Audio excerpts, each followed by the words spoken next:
তোমাদের সকলকে আমার চ্যানেলে স্বাগত। আশা করি তোমরা সকলেই ভালো আছো এবং সুস্থ আছো। তো আজ আমরা আমার বাংলা গ্রন্থ থেকে 3 নম্বর প্রশ্নটি নিয়ে আলোচনা করব। এর আগে দুটো নোটস তোমাদের লেখানো কমপ্লিট হয়ে গেছে, তোমরা যারা দেখোনি তারা দেখে নিতে পারো। এবং এই প্রশ্নগুলি খুবই ইম্পর্টেন্ট, ভালোভাবে কিন্তু তৈরি করবে। এবং যারা আমার চ্যানেলে নতুন তাদের জন্য বলে থাকি যে নোটসগুলিকে এমনভাবে লেখানো হয় যাতে তোমরা একটা প্রপার মার্কস ক্যারি করো এবং তোমাদের সহজে কিন্তু মনে থেকে যায়, অর্থাৎ তোমাদের যাতে মুখস্থ করতে না হয়। ঠিক আছে, তাও যদি কোথাও কোনো প্রশ্নের উত্তর বুঝতে অসুবিধা হয় তাহলে আমাকে কমেন্ট করবে। এবং আরেকটা কথা বলে রাখি যে তোমাদের গল্প, কবিতা, নাটক এগুলি থেকে কিন্তু সমস্ত নোটস লেখানো কমপ্লিট হয়ে গেছে এবং তোমাদের জন্য আমি একটা আলাদা প্লেলিস্টে তৈরি করে দিয়েছি, তোমরা সেখান থেকে চাইলে দেখে নিতে পারো। ঠিক আছে, তো আজকের প্রশ্নটি আলোচনা করার পর যদি তোমাদের কোথাও কোনো অসুবিধা থাকে তাহলে কমেন্ট করবে। ঠিক আছে, তো চলো আজকের প্রশ্নের উত্তরটি দেখে নেওয়া যাক। দেখো, তো আজ যে প্রশ্নটা নিয়ে আলোচনা করব সেটা কিন্তু সুভাষ মুখোপাধ্যায়ের আমার বাংলা গ্রন্থের হাত বাড়াও গল্পটি থেকে। ঠিক আছে, এবং ডিসকাস করার আগে জাস্ট প্রথমে একটা কথা বলে নিই যে দেখো, বাইরে যদি কোনো আওয়াজ আসে সেই জন্য কিন্তু সরি, এই সময় একটু বাইরে চেঁচামেচি হয়। ঠিক আছে, তোমরা প্লিজ একটু কোঅপারেট করে নিও এবং নোটসটা কতভাবে আসতে পারে সেটা একটু দেখে নাও, কারণ একটা নোটসের মধ্যে কিন্তু আমি 4টে নোটস একবারে লিখে দিচ্ছি। ঠিক আছে, যাতে তোমাদের একটা 10বার করে পড়তে না হয়। একটা নোটস করলে যাতে তোমরা লিখে আসতে পারো। তো দেখো, একটু দূরে স্টেশনে রাস্তায় মিলিটারি ছাউনির পাশে একটা অদ্ভুত জন্তু দেখলাম। অদ্ভুত জন্তুটির পরিচয় দাও। লেখকের ধারণায় রাস্তায় জন্তুটি কি করছে? বা তোমাদের প্রশ্নটা দিতে পারে, তোমরা হাত বাড়াও, তাকে সাহায্য করো। লেখক কাকে, কিভাবে, কেন সাহায্য করতে বলেছেন? বা তোমাদের এলো যে কিন্তু আজও সেই জ্বলন্ত চোখ আমাকে থেকে থেকে পাগল করে। কোন ঘটনা প্রসঙ্গে লেখক একথা বলেছেন? বা তোমাদের দিল যে সরু লিকলিকে আঙুল দিয়ে সেই সব খুনিদের সে শনাক্ত করছে।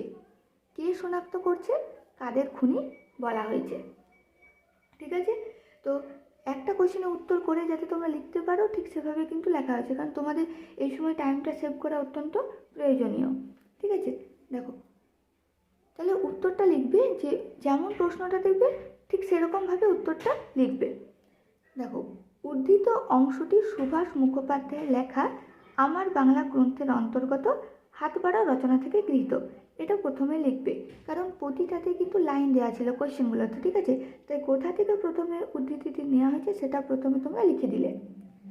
এরপরে লিখবে যে যেখানে 12-13 বছরের সম্পূর্ণ উলঙ্গ এক কিশোরকে সাহায্য করার কথা বলেছেন।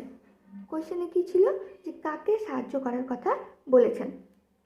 ঠিক আছে, তো একটা সেখানে লিখলে যে 12-13 বছরের সম্পূর্ণ উলঙ্গ একটি কিশোরকে সাহায্য করার কথা বলেছেন।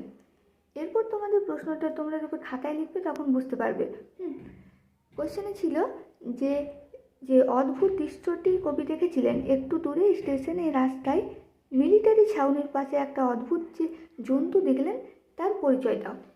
তাহলে তোমরা কি লিখবে, যে পাতলা কুয়াশায় মোড়া 50-এর এক দুর্ভিক্ষের সকালে লেখক সুভাষ মুখোপাধ্যায় ফরিদপুরের গাড়ির অপেক্ষায় রাজবাড়ির বাজারে বসেছিলেন।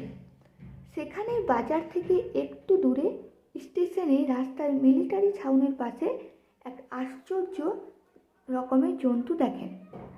ধীরে ধীরে ধীরে সে চার পায়ে মানে 4 পায়ে, হাতে আর পায়ে 4 পায়ে এগিয়ে আসে। পরিচিত কোনো জন্তুর সঙ্গে তার সাদৃশ্য ছিল না। কুয়াশার মধ্যেও তার চোখ দুটি জ্বলজ্বল করছে। সেই চোখের দৃষ্টিতে এমন মায়া ছিল যা লেখকের বুকের রক্ত হিম করে দিয়েছিল। সে রাস্তায় ধুলো থেকে কিছু খুঁটে খাচ্ছিল। এখানে দেখবে ওই কোশ্চেনটাও আছে যে কিন্তু আজও সেই দুটো জ্বলন্ত চোখ আমাকে থেকে থেকে পাগল করছে। কোন ঘটনা প্রসঙ্গে বলেছে, তখনও কিন্তু এই অ্যান্সারটাই কিন্তু হবে। ঠিক আছে, বোঝা গেল? ঠিক মানুষের হাতের মতো তার সামনের দুটো থাবা, আঙুলগুলি যেন আগার দিকে একটু বেশি সরু, গায়ে একদম লোম ছিল না। আসলে অমৃতের পুত্র মানুষের এরকম দুর্বিষহ রূপ লেখকের কল্পনাতীত ছিল। তাহলে এখানে তোমরা জন্তুটির পরিচয় পেলে এবং যে লেখককে যে জ্বলন্ত চোখ দুটি পাগল করছিল সেই প্রসঙ্গটা তোমরা পেয়ে গেলে। এরপরে লেখকের মতে এই সাহায্যের বলেছে যে সাহায্য কেন করতে বলা হয়েছিল, আমাদের লেখক কেন বলেছিলেন যে তোমরা তাকে সাহায্য করো, কেন বলেছিলেন। ঠিক আছে, ওই প্রশ্নের উত্তরটা এটা হবে যে এই সাহায্যের প্রয়োজন মনুষ্যত্বের প্রতিষ্ঠার জন্য। শহরে কিংবা গ্রামে যারা মানুষকে মৃত্যুর দিকে ঠেলে দিচ্ছে, মাথা উঁচু করে বাঁচতে দিচ্ছে না, তাদের অন্যায়ের অবসান ঘটানোর জন্যই এই সাহায্যের প্রয়োজন। যুদ্ধ আর দুর্ভিক্ষের সর্বনাশকে অস্বীকার করে যে মানুষ দুটো হাত তুলে দুপায়ে উঠে দাঁড়াতে চেষ্টা করছে, তার দিকে হাত বাড়িয়ে দেওয়া আমাদের সামাজিক দায়। তাই কবি তাকে সাহায্য করতে বলেছেন। ঠিক আছে, তো প্রশ্নটা যেমন দেখবে শেষ হওয়া লাইনটা কিন্তু সেরকমভাবে যোগ করবে। এরপরে কোয়েশ্চেনটা তোমাদের দেখবে ছিল যে কাদের খুনি বলা হয়েছে। তখন তোমরা লিখবে যে এখানে সেই সব মানুষকে খুনি বলা হয়েছে যাদের শোষণ, লোভ, অত্যাচার মানুষকে মৃত্যুর মুখে ঠেলে দিয়েছে। এরা এক কথায় সাম্রাজ্যবাদী শোষক, গ্রামের জোরদার, জমিদার ও কালোবাজারির দল। ঠিক আছে, এরপরে কিন্তু যে প্রশ্নের উত্তরটাই তোমরা লেখো না কেন, এই শেষ লাইনটা কিন্তু অবশ্যই প্রতিটা কোয়েশ্চেনের শেষে কিন্তু লিখবে। তাহলে কি লিখবে, যে লেখক তাই চান বাংলায় আবার সুদিন ফিরে আসুক, বাংলার মানুষজন সমৃদ্ধ জীবনযাপন করুক। তাই লেখক সেই সব শোষক, খুনি, ষড়যন্ত্রকারীদের চিহ্নিত করতে চেয়েছেন। এদেরকে সমাজ থেকে নির্বাসন দিতে হবে, তবেই গড়ে উঠবে নতুন সমাজ। ঠিক আছে, তাহলে এখানেই নোটসটা শেষ হলো। কোনো অসুবিধা হলে জানিও, এবং বাইরের আওয়াজের জন্য আমি সত্যি খুব দুঃখিত, সেজন্য প্লিজ ক্ষমা করে দিও। এবং তোমরা নোটসটা লেখাতে কোনো অসুবিধা হবে না আশা করছি। ঠিক আছে, বাইরের একটু আওয়াজটা তোমরা প্লিজ কোঅপারেট করে নিও, নোটসটা প্রথমে লিখে নিও। ঠিক আছে, এবং যদি ভালো লেগে থাকে তাহলে লাইক, কমেন্ট, শেয়ার এবং সাবস্ক্রাইব করে আমার পাশে থেকো, এবং সকলে ভালো থেকো। Thank you.